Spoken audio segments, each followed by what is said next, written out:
The 2025 Dynasty rookie class is completely flipped with the 2024 class. The running backs this year are awesome, and the wide receivers this year are just really uninspiring. I can't hide it from you guys. We're still going to rank the wide receivers today. Just make sure to go down there, drop a like on this video, and subscribe to the channel to show your support, because this still is a new channel for Dynasty Fantasy Football exclusively. So getting into our first tier right here, I've got Torian McMillan right here out of the University of Arizona. I don't even know if I said that name right. I always butcher his first name.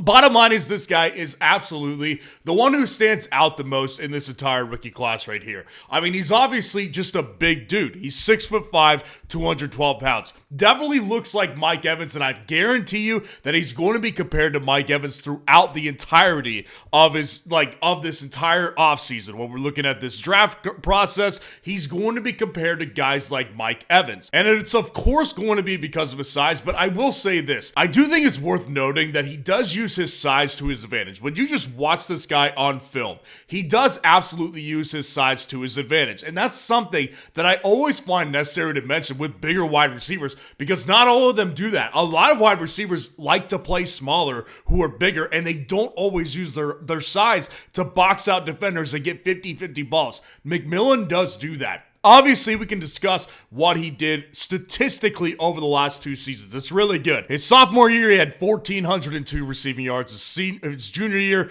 1,319. He had 18 touchdowns the last two seasons. So obviously, he was absolutely the number one wide receiver in Arizona.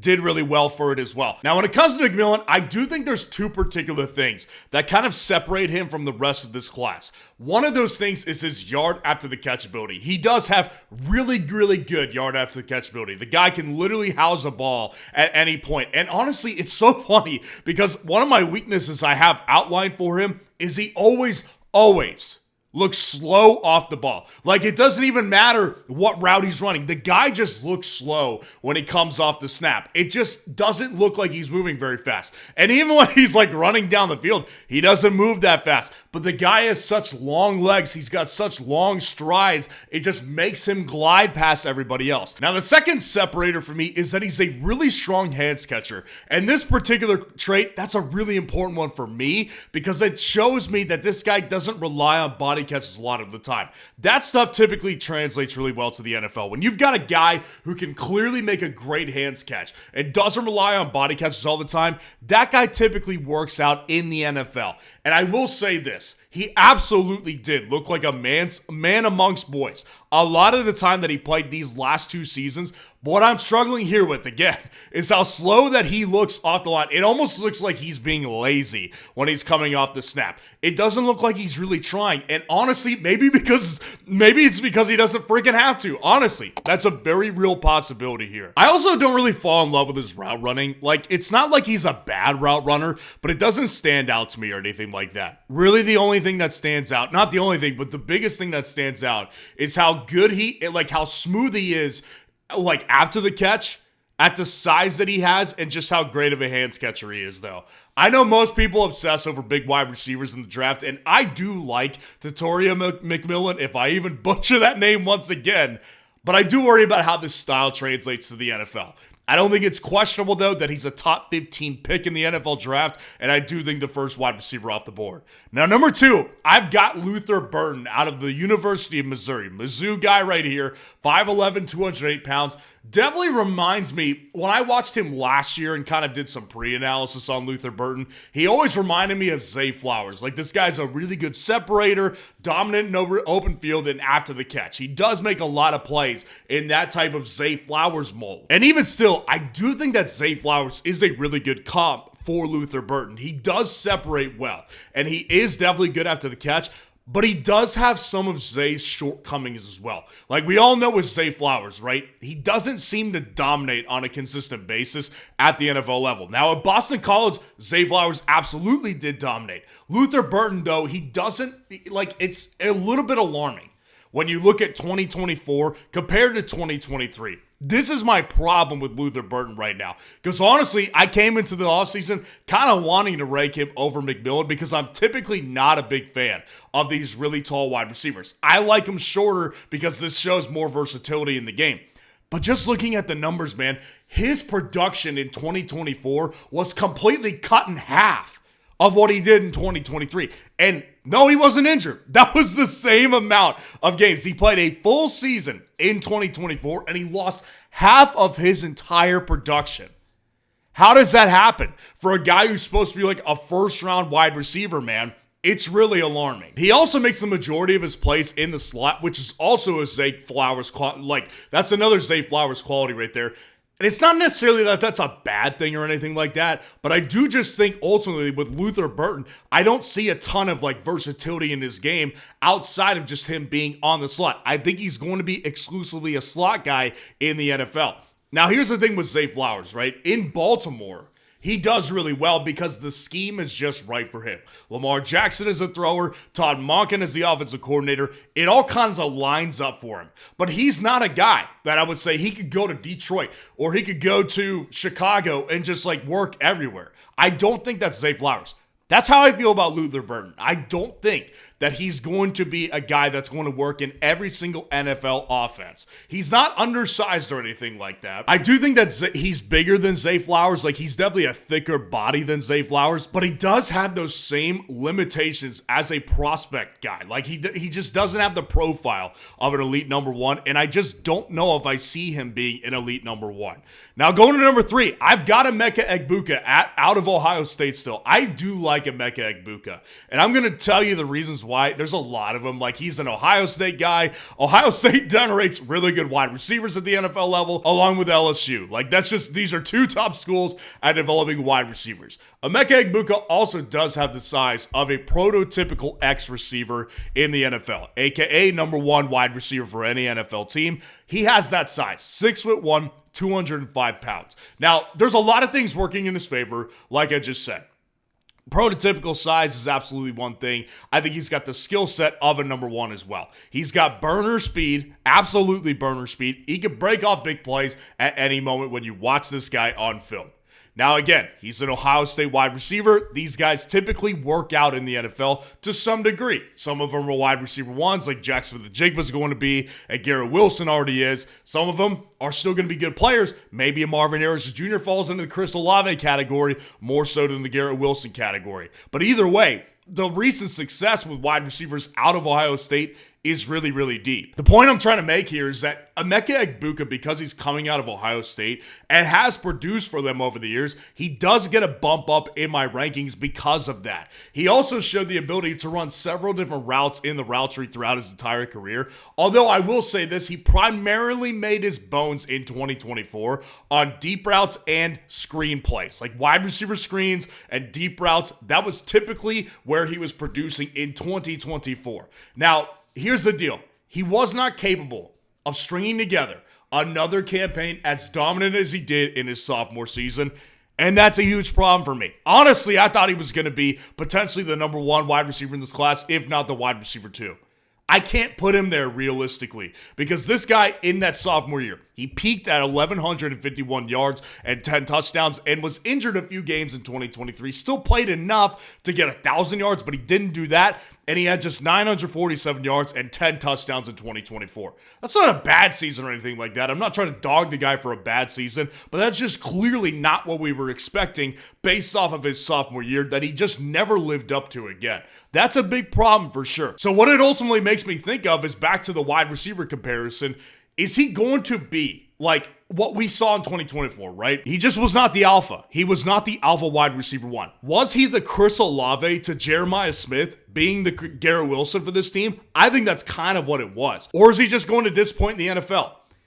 It could be in the middle somewhere, but I still do lean towards liking Emeka Egbuka because he does have a unique skill set that will translate to some level of NFL success, and I do still think he'll be a day 2 pick at minimum, which is why I do think that as a rookie, I could honestly see this guy really working out, having a really strong rookie season, and depending on where he goes in the draft, would affect his fantasy draft capital, and that's a place I could probably find myself drafting him on underdog drafts next year. And speaking of Underdog right now, Underdog is running awesome specials for us for new customers who just want to get in on the playoff action. And this week in the divisional round, we've got Patrick Mahomes, and his sweat-free projection this week is 0.5 total yards. So obviously, if you hit the higher on this one, you're basically going to win free money because he's absolutely going to hit that. And if you want to take advantage of it and get in on Underdog and take advantage of the sweat-free pick for Mahomes, join Underdog by using code FFN and using that link in the comments below. When you hit the higher on the sweat-free pick for Mahomes, they will match your first deposit 50% up to $1,000 in bonus cash. Now, dropping out to our next tier right here, I've got a couple different guys here. Two of them are Texas guys. Isaiah Bond at number 4 and Matthew Golden at number 5. Now, here's the deal. I actually prefer Isaiah Bond over Matthew Golden, even though Matthew Golden outproduced him in 2024. Now, here's the deal. I think it's obviously really early on. We're sitting here in January. I have a feeling Isaiah Bond will be one of the more polarizing guys in this entire 2025 Dynasty Rookie Draft class. Watch this guy on film, and you can see how smooth this guy is as a route runner. Watch the guy on film. The guy is a definitely smooth route runner. He's got a really effortless speed about him, and he's really good after the catch. He can also burn you deep because of that sort of effortless speed that he possesses, but what really, really impressed me is that he really just ran every route in the route tree for Texas. Like he truly did this year. And to prove how dynamic of a player he is with the ball in his hands, he also did really well on end arounds too. But here's the reason I think he's going to be polarizing is because he just didn't clearly have enough of the ball this year. Like, he never crossed 1,000 yards. 2024 was no different. He just never was a dominant number 1 guy. Does that remind you of anybody? Is anybody thinking of the same guy I am? Because this guy really does remind me of this year's Ladd McConkey. Ladd McConkey, if you guys remember in 2024, he was also in a situation where it was like nobody had ever really seen him do too much. He was never a dominant number 1 wide receiver in college. His stats just never showed up. So a lot of the guys who were more numbers driven in the dynasty space were saying, I don't really like Ladd McConkey that much. Well, I'm a film junkie. Obviously, numbers are important, but film is so overlooked. People, you cannot overlook film and get too deep into numbers. This is where you miss guys like Ladd McConkey last year.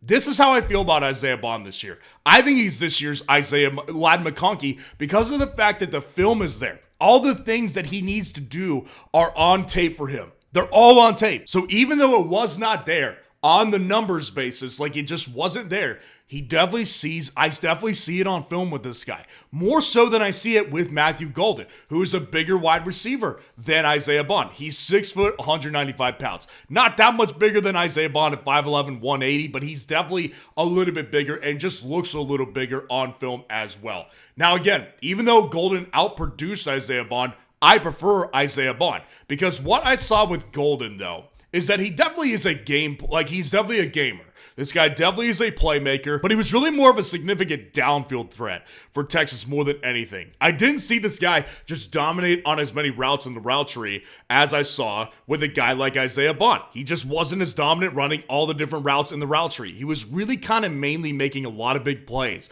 down the field. He flashed sometimes as a good route runner in shorter to intermediate routes, sometimes like 10-yard curls or even just like wide receiver screens or just little bubble routes. That's kind of what he was able to do on an occasional basis, but a lot of the times, like what I noticed about Matthew Golden in 2024 was that he was just kind of making plays because Sark in this offense, like Sark is definitely a creative offensive mind, and a lot of the times, like he'd scheme this guy to be so wide open down the field, and Matthew Golden would just complete the catch. Now, Matthew Golden, I will say he does have pretty good hands. I did notice that, but I just don't particularly know if I see this guy working out at every NFL location, because I just do think that in this guy's position, he wasn't making tons of like contested catches. He wasn't doing that much in the short yardage situations. He was just off like so many times just getting open down the field because Sark was scheming this guy open. Now, I do prefer him over a guy like Trey Harris, who we'll get to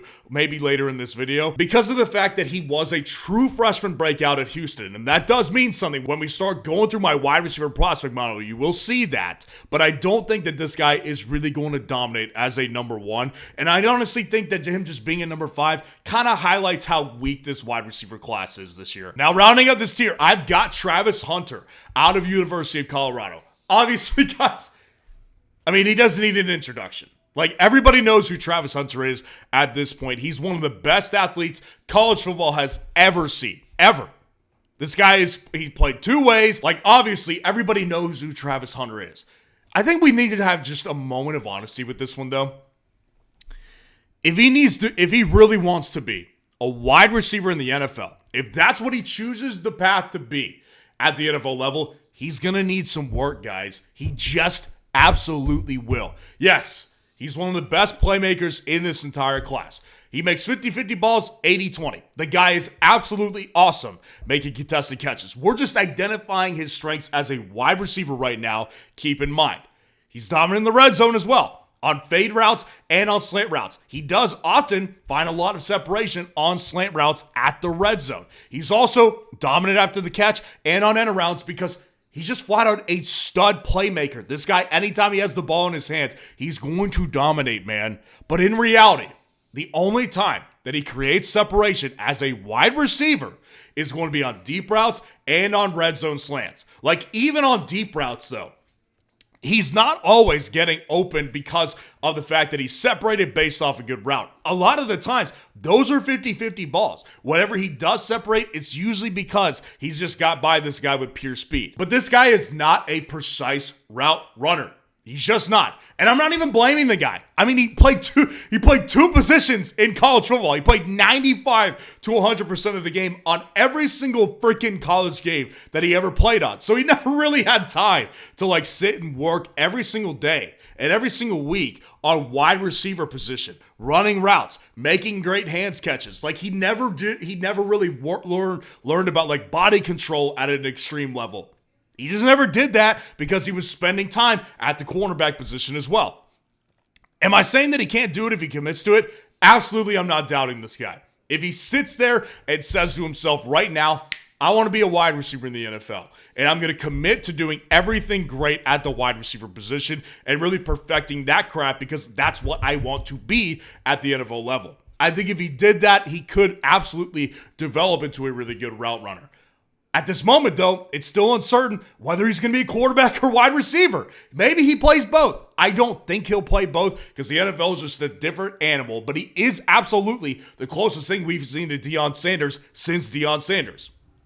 Here's my honest assessment on Travis Hunter, though. I think that if Travis Hunter cares about how high he goes in the actual NFL draft, he'll choose to be a cornerback. That's not to say that he won't play on wide receiver snaps, but that does, like, I do think that he will declare himself as a corner in the NFL just to boost his draft capital. Because I do think that if he's a wide receiver, and that's what he chooses to be, that he won't be like a top 5 pick, a top 10 pick. I think he'll still be in the first round, and I do think that he could develop into a really good wide receiver, but I just do have a harder time seeing him as a true number 1 wide receiver for any team because he's just behind on the development at the position. He needs more time. I think he's got a steeper climb as a wide receiver than he does as a corner, so I'm putting him here kind of out of respect because I don't project him to be a true wide receiver at the NFL level, but who knows? Maybe I'm an idiot. And getting down to our last tier, I'm going to put this guy in this tier because I think he needs to be talked about before we end off this video because I do think this maybe is kind of the border here. I've got Trey Harris out of Ole Miss. Trey Harris, this guy is definitely going to be polarizing all offseason as well. The guy has absolute physical traits that are not arguable. 6'3", 210 pounds, Ole Miss wide receiver. This is a typical Ole Miss wide receiver. And maybe it's just because he's from Ole Miss, but I definitely do see some A.J. Brown in Trey Harris. He fits exactly that mold of Ole Miss wide receivers that we have seen all these years. Big physical playmaker, big physical wide receiver who mostly creates separation through the physicality and the speed that he possesses. Not because he's a great route runner or anything like that. When he has the ball in his hands, though, look out. This guy can easily make a house call at any single moment. After the catch, he's lethal just because of that speed and that physicality. That's what reminds me of that A.J. Brown. Now, there are two things that concern me more than anything with Trey Harris right here. The guy is going to be 23 in 2025, and he never cracked 1,000 yards until his 5th college season.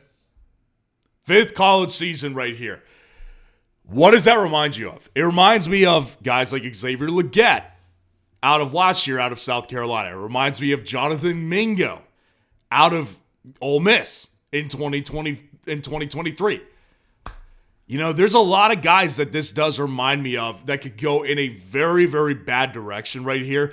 And realistically, I can live with the age. The age is not a problem. I last year made an entire video debunking the myth that old wide receivers out of college are not good draft picks in Dynasty Fantasy Football. They are. It doesn't matter that much. But what I really want to say here is the factor that absolutely makes me concerned with Trey Harris is that while he was technically a sophomore year breakout, he never evolved as a number one until really late into his college career. That's the problem. Exactly what I said, what I saw with Xavier Legette last year, and that's exactly the reason I worry about Trey Harris. I do think he'll be a day 2 pick guy. I do think he'll have a realistic opportunity to become a number 1 or a number 2 on an offense, but whether he makes it or not, I think that's completely up to him.